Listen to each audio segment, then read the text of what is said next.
You're building your spousal sponsorship application. You've got 800 screenshots of WhatsApp ready to go. Here's what a lot of people aren't aware.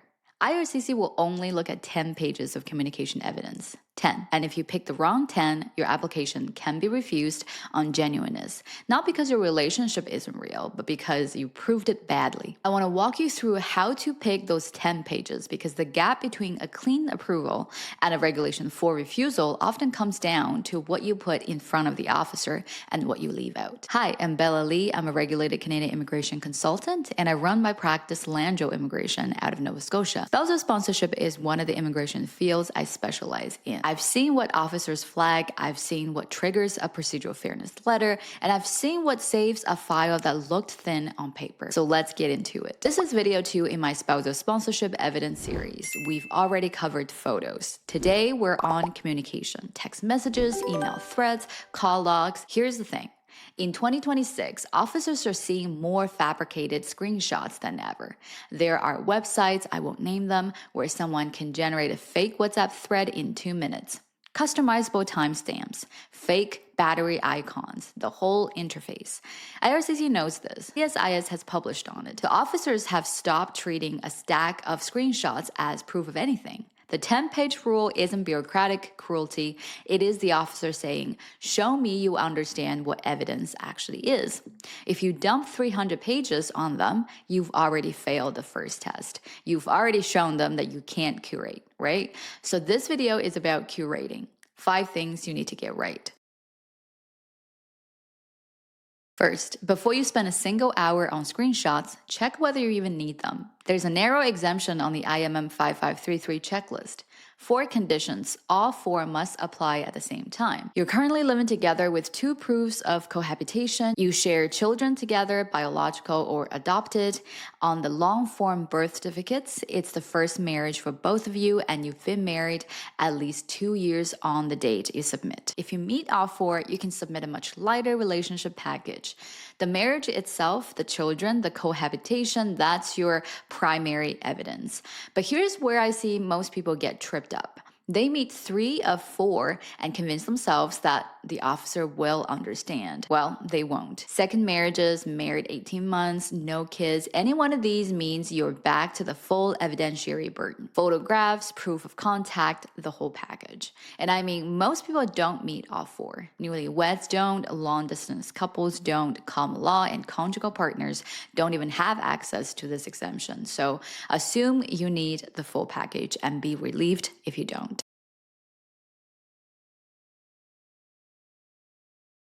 Second, the 12-month rule. And this one decides whether your application even gets to the genuineness stage. For common law and conjugal partners, 12 months isn't even a suggestion, it's statutory. Common law means 12 consecutive months of cohabitation in a marriage-like relationship.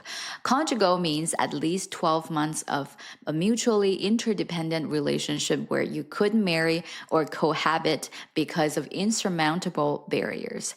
If your communication evidence only spans 8 months, your application fails on eligibility before the officer even looks at genuineness. For married couples, 12 months isn't statutory, but operationally, it's the unwritten baseline officer used to assess whether a relationship has had time to evolve naturally. What does that mean in practice? An officer wants to see you communicating across a full year. Birthdays, holidays, the little resolved arguments, the seasonal stuff, the boring Tuesday in February. What raises a red flag? When all your communication clusters in the 2 months before the wedding. The officer reads that as this relationship was manufactured for the application. That's the genuineness prong of Regulation 4. And officers can refuse on either prong, genuineness or purpose. They don't need both. So if your timeline is short, your communication evidence has to do the extra work. Volume across the full timeline, not a sprint at the end.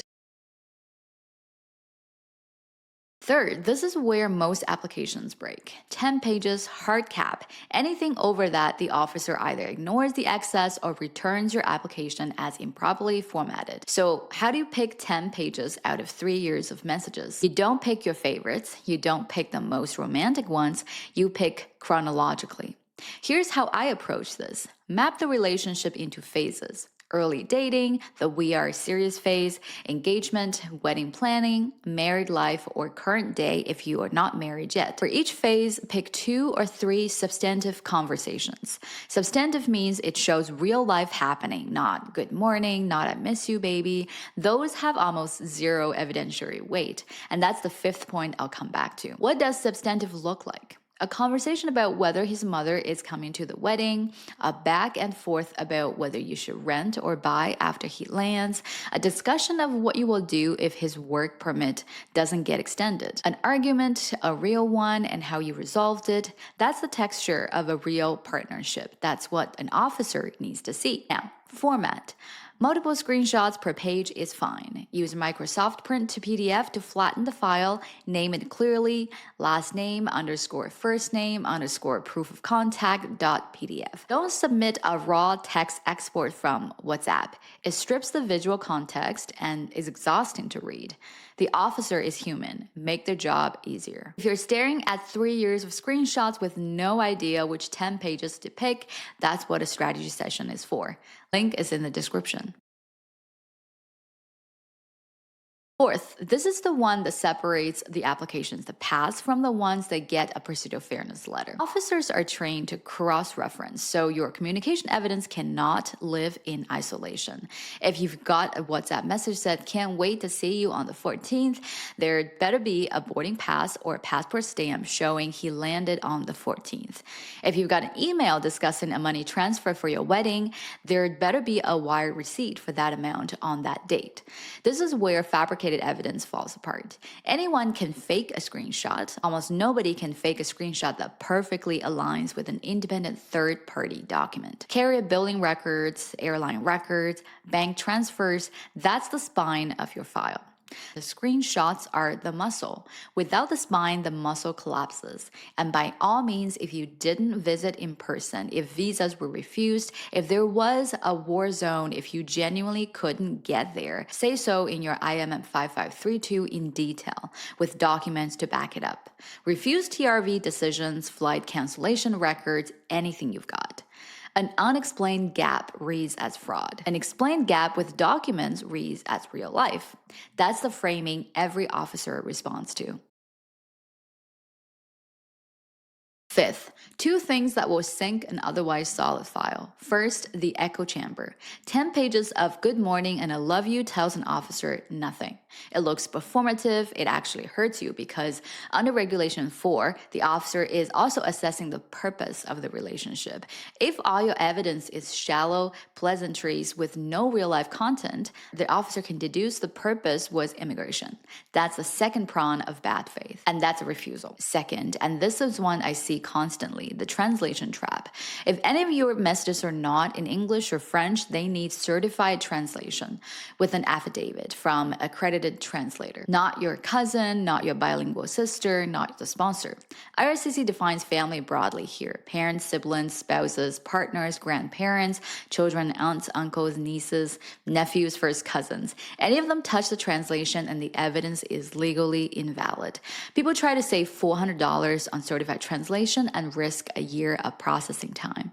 Don't. Spousal sponsorship is one of the most rewarding files I work on. It is also one of the most unforgiven when the evidence is wrong. If you've got red flags, short timeline, gaps in contact, prior refusal, a second marriage, a complex translation situation, by all means, book a strategy session and let's talk first. The link is in the description. That was video 2 in my spousal sponsorship evidence series. Next up is the piece most couples panic about, proving financial intermingling when you can't open a joint Canadian bank account. Thanks for watching. I'll see you in my next video.